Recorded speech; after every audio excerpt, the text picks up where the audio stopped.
بسم اللہ الرحمن الرحیم۔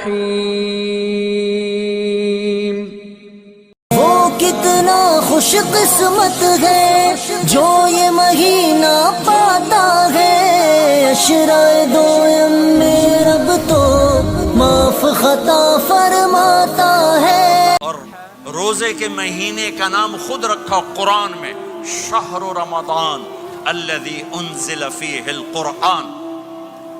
محرم، صفر، ربیع الاول، ربیع الثانی، جمادی الاولی، جمادی الثانی، رجب، شعبان، شوال، ذوالقعدہ، ذوالحج، یہ عربوں نے نام رکھا، اور رمضان پہلے سے رکھا جا چکا تھا، عربوں سے رکھوایا۔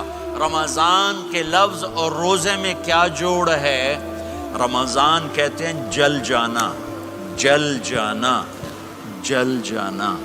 تو اس کو روزے کے ساتھ کیا مناسبت ہے کہ جب کوئی مرد عورت روزہ رکھتا ہے یا رکھتی ہے تو پچھلے 330 دن کے گناہ، آج روزہ رکھا، پٹی تیار ہو گئی، گناہ ڈال کے جلاؤ، دوسرے دن اور گناہ جلاؤ، تیسرے دن اور گناہ، چوتھے دن اور، 30ویں دن سارے گناہوں کو اللہ تعالیٰ جلا کے، راکھ کر کے، ایمان والے مرد عورت کو پاک کر کے، صاف کر کے، آخری رات کہتا ہے جاؤ بخشے بخشائے چلے جاؤ، جاؤ بخشے بخشائے چلے جاؤ۔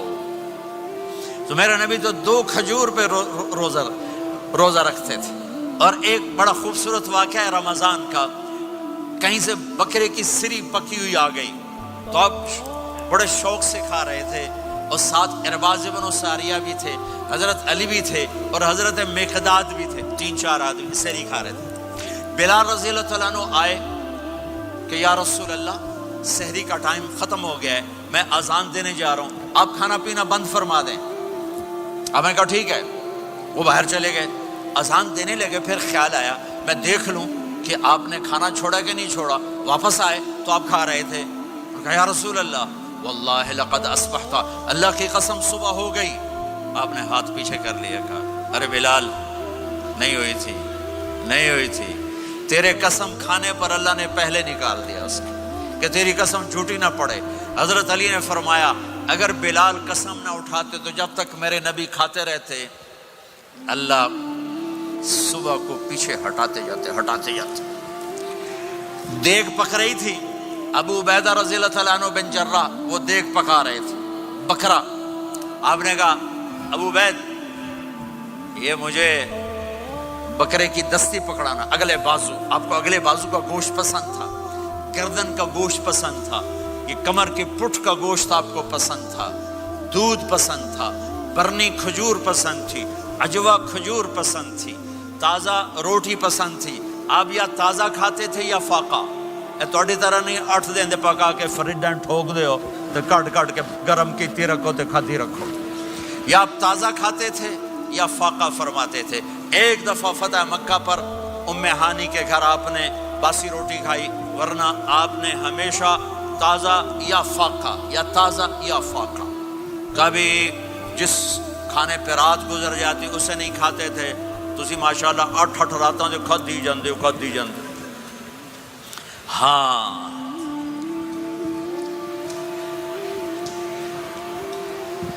تو کہنے لگے عبید یہ دستی پکڑانا، تو انہوں نے ایسے بکرے کا بازو نکال کے پورا، آپ نے یوں پکڑا، نوچ کے پھینکا، کہا دستی پکڑانا، انہوں نے یوں نکالا ڈوئی سر، آپ نے پکڑا، کھایا، کہا مجھے بکرے کا بازو دستی پکڑانا، کہا یا رسول اللہ بکرے کی 2 ہی ہوتی ہیں۔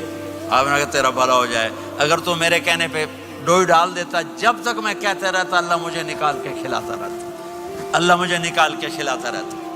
اللہ نے رمضان بھیجا ہوا ہے، رمضان آ رہا ہے، اللہ کی رحمتوں کا جنت کے دروازے کھل گئے، جہنم کے دروازے بند ہو گئے، ایک دوسرے کو معاف کر دو، روزے کی حفاظت کرو۔ آپ بہت سے بہن بھائی آئے بیٹھے ہو، لڑے ہوئے ہوگے، ناراض ہوگے، میاں بیوی لڑے ہوئے ہوں گے، بھائی بہنیں لڑی ہوں گی۔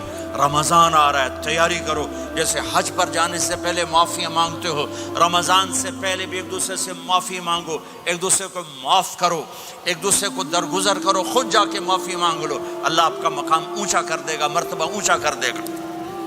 آخری رات اللہ تعالیٰ فرماتے ہیں جاؤ تمہارے رات کی قیام اور دن کے روزے کے بدلے تمہیں سب کو معاف کر دیا، مانگو۔ اور ایک رات اللہ نے شب قدر بنائی جو 1000 راتوں کے برابر کر دی۔ وہ آج آپ کی تو راتیں بڑی چھوٹی ہیں، 5 راتیں جاگ لو 3 گھنٹے دی بھی نہیں رات ہوندی، تو 5 راتیں جاگ لو 21 23 25 27 29، ان میں سے ایک رات ضرور شب قدر ہوگی۔ ایک رات کا جاگنا 80 سال کی عبادت سے بڑھیا ہو جائے گا، صرف ایک رات کا جاگنا، ایک رات کا جاگنا۔ ایک شرط ہے، دل میں بغض نہ ہو، نفرت نہ ہو، حقارت نہ ہو، کسی مسلمان کو حقیر نہ جانو بلکہ کسی انسان کو حقیر نہ جانو، تو آپ کی بندگی اللہ کی بارگاہ میں پہنچ کر آپ کے مقام کو اونچا کر دیں گی۔ میرے نبی کا سارا رمضان گرمیوں میں گزرا ہے، گرمیوں میں گزرا ہے، اور آپ نے 3 دن تراویح کی نماز پڑھائی۔ پہلے کسی امت پہ تراویح نہیں آئی، ہماری امت، اس امت پہ تراویح کی نماز آئی۔ پہلی امت کا روزہ مشکل، تو ہمیں ایک آسانی ملی، قیس بن سرمہ۔ پہلی امت کا روزہ 24 گھنٹے 24 گھنٹے 24 گھنٹے، جب ہمارے اوپر رمضان آیا 24 گھنٹے، پہلا روزہ، دوسرا روزہ۔ قیس بن سرمہ ایک صحابی ہیں، اونٹ چرانے والے۔ اگلا روزہ کیسے شروع ہوتا تھا؟ سورج ڈوبنے کے بعد آنکھ لگ گئی، روزہ شروع ہو گیا، روزہ شروع ہو گیا۔ جب تک جاگ رہے ہو کھاتے رہو، آنکھ لگی روزہ شروع ہو گیا۔ یہ گھر آئے، کہنے لگے بیوی سے کوئی افطاری ہے؟ کہنے لگے ویلے بیٹھے ہیں، کیسے کوئی نہیں۔ پھر کہنے لگے تو اتنا تھک کے آیا ہے تو چلو میں تیرے لیے کچھ انتظام کر کے لاتی ہوں۔ اب یہ تھکے ہوئے آئے تھے، یہ لیٹے اور آنکھ لگ گئی، سورج ڈوب گیا، بیگم کو آنے میں دیر ہو گئی۔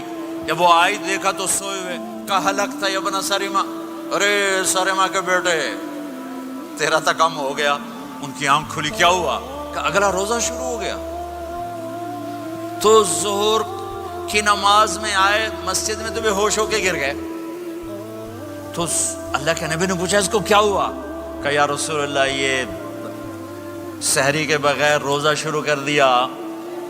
تو میرے نبی کا دل ایک دم مٹھی میں آیا، تو میرے اللہ نے قرآن اتارا، چل میرے حبیب آپ کو رنجیدہ نہیں دیکھ سکتا، آپ کی امت کو اجازت ہے سحری تک کھاؤ، کلوا واشربوا حتی یتبین لکم الخیط الابیض من الخیط الاسود من الفجر ثم اتموا الصیام الی اللیل۔ رات کو آسانی کر دی، کھاؤ پیو۔ پہلے جب روزہ شروع ہوا تو ہر شے حرام ہوگی، بیوی بھی حرام ہوگی، خامد بھی حرام ہوگا، ہر شے حرام ہوگی۔ ایک دو واقعات اس طرح اوپر نیچے آئے کہ میرے رب نے سارا نظام بدل۔ ایک اور بدو آ گیا، یا رسول اللہ میں تو مارا گیا۔ آپ نے کہا کیا ہوا؟ کہ میں روزے کی حالت میں بیوی کے پاس چلا گیا۔ آپ نے کہا اچھا تو غلام آزاد کر۔ کہ میں غریب بندہ کہاں سے غلام آزاد کروں؟ آپ نے کہا تو پھر 60 مسکینوں کو روٹی کھلا۔ کہنے کا میں آپ مسکین ہوں، میں کتوں روٹی کھواؤں؟ آپ نے کہا اچھا پھر 60 روزے رکھ۔ کہنے کا ایک روزے آئے کم کیتا، 60 روزے کی تھپ، ایک روزے میں یہ چاند چڑھایا، 60 روزوں میں کیا کروں گا؟ تو آپ بڑا ہنسے۔ آپ نے کہا اچھا بہ جا۔ تھوڑی دیر گزری تو ایک صحابی آئے، یا رسول اللہ یہ صدقے کی کھجوریں ہیں۔ تو آپ نے او بھائی کتنے ہیں؟ جی بیٹھا چورے آ، یہ لے جا اور مدینے کے 60 غریبوں کو دے دے۔ وہ کہنے لگا یا رسول اللہ اللہ کی قسم مدینے میں مجھ سے بڑا غریب کوئی نہیں، تسی یہ نہیں کرو، میرا جرمانہ مینوں ہی حلال کرو۔ تو آپ اتنا ہنسے کہ یہ دانت نظر آنے، یہ داڑے نظر آئے، اتنا ہنسے یہاں تک آخری دانت نظر آنے لگے۔ آپ نے کہا اچھا بھائی تیرا جرمانہ تینوں ہی حلال کیتا، پر اور کسی واسطے نہیں، صرف تیرے واسطے۔ تو یہ اوپر نیچے ایسے کام ہوئے تو میرے رب نے کرم کیا کہ چلو تمہارے لیے رات ساری حلال ہے، ہر حلال چیز حلال ہے۔ سحری کے بعد ختم۔ تو روزہ کھانے کا ٹائم تبدیل کیا، ایک نماز کا اضافہ کیا، تراویح۔ وہ چونکہ مشکل ہوتی ہے تو اللہ نے اجر بڑھا دیا۔ میرے نبی نے خوشخبری سنائی، میری بات دھیان سے سننا، رمضان آنے والا ہے، تراویح آنے والی۔ تراویح کے ہر سجدے پر 1500 نیکی، 1500 نیکی۔ یہاں کی سب سے بڑی مسجد کون سی ہے؟ جامع اسلامی حسنہ کی مسجد والے 1500 نیکی آپ کو سمجھ میں نہیں آئے گی. ایک چھوٹا سا اشتہار لگا دیں، جو ہماری مسجد میں تراویح پڑھے گا اس کو $15 ملیں گے، ہر سجدے پہ $15. اگلے دن تسی دادیاں نہیں بھی چاہ کے لے جاؤ تے دادیاں تے تہاڈی لڑائی شروع ہو جاؤ، اما تو میرے نال ٹر، دادی تو میرے نال ٹر. میرے نبی کی خوشخبری 1500 نیکی، 3 سیکنڈ کا سجدہ. ہر سجدے پر جنت میں سرخ یاقوت کا ایک محل جس کے 60,000 سونے چاندی کے دروازے. تجھے ایک گھر لے کے ساری زندگی قرضے لائی رکھ دے ہو نہیں؟ ایک سجدے پر جنت میں اتنا بڑا گھر کہ 60,000 سونے چاندی کے دروازے. ہر سجدے پر جنت میں ایک درخت سونے چاندی کا جس کا نیچے 100 سال گھوڑا دوڑ سکے. ایک روزہ ہو کہ خدا کو یاد کرو، رب سے یہ فریاد کرو، مغفرت میری فرما. یہ امتحان کی جگہ ہے. اللہ چاہتا